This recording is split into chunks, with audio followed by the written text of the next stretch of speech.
Geopolitics is a very cold and cruel business. Countries have been sacrificed, territories have been sacrificed consistently in geopolitics if you're not careful. And Donald Trump will have no hesitation.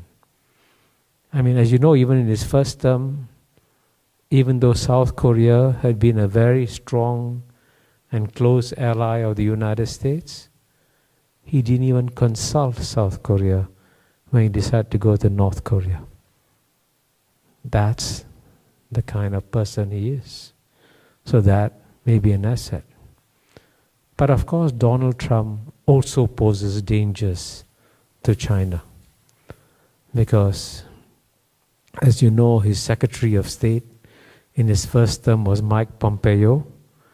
And after Mike Pompeo stepped down, I understand he came to Taiwan to give a speech here.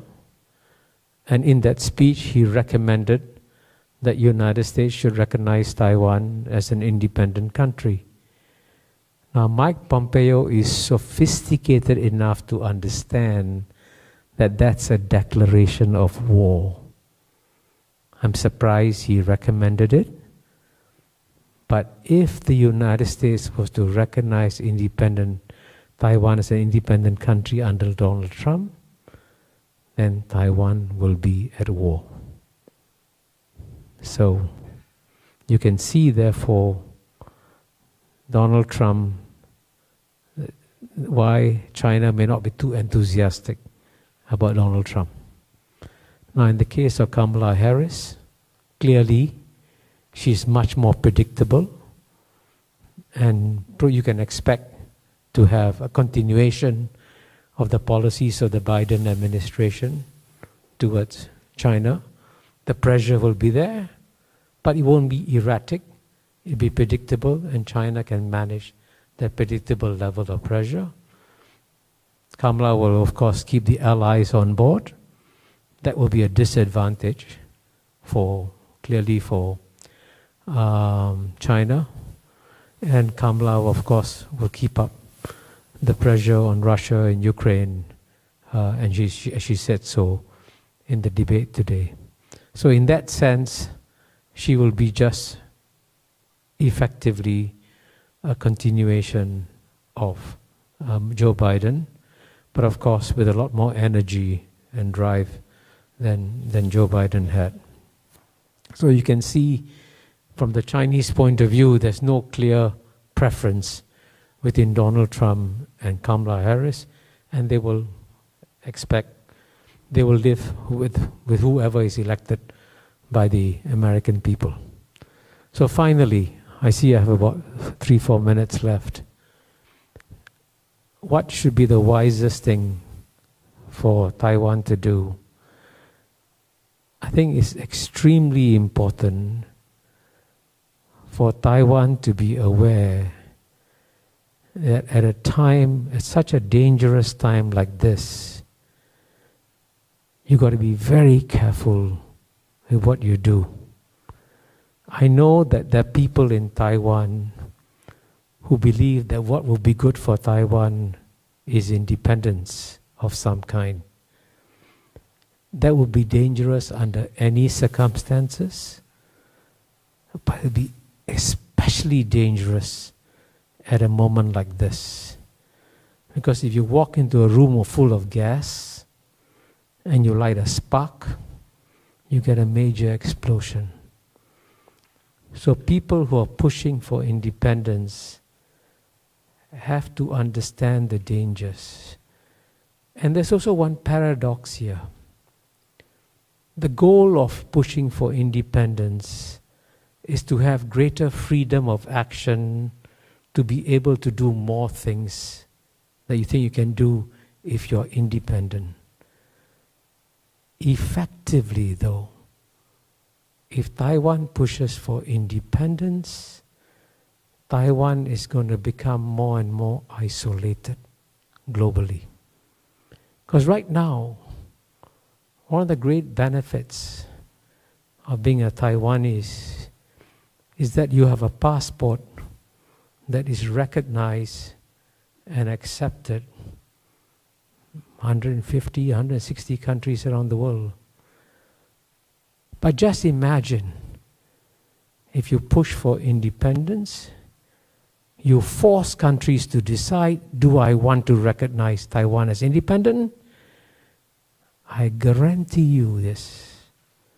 The majority of countries will not recognize Taiwan as an independent country. This is a geopolitical reality.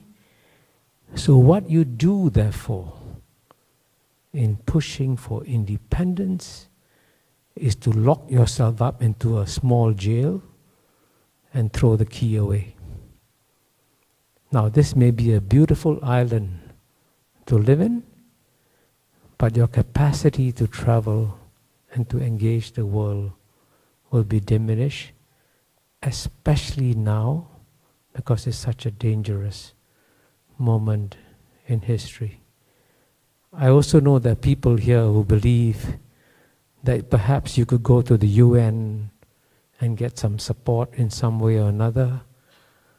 Having been an ambassador to the UN for over 10 years, I can tell you that UN ambassadors are incredibly astute in their understanding of global geopolitics.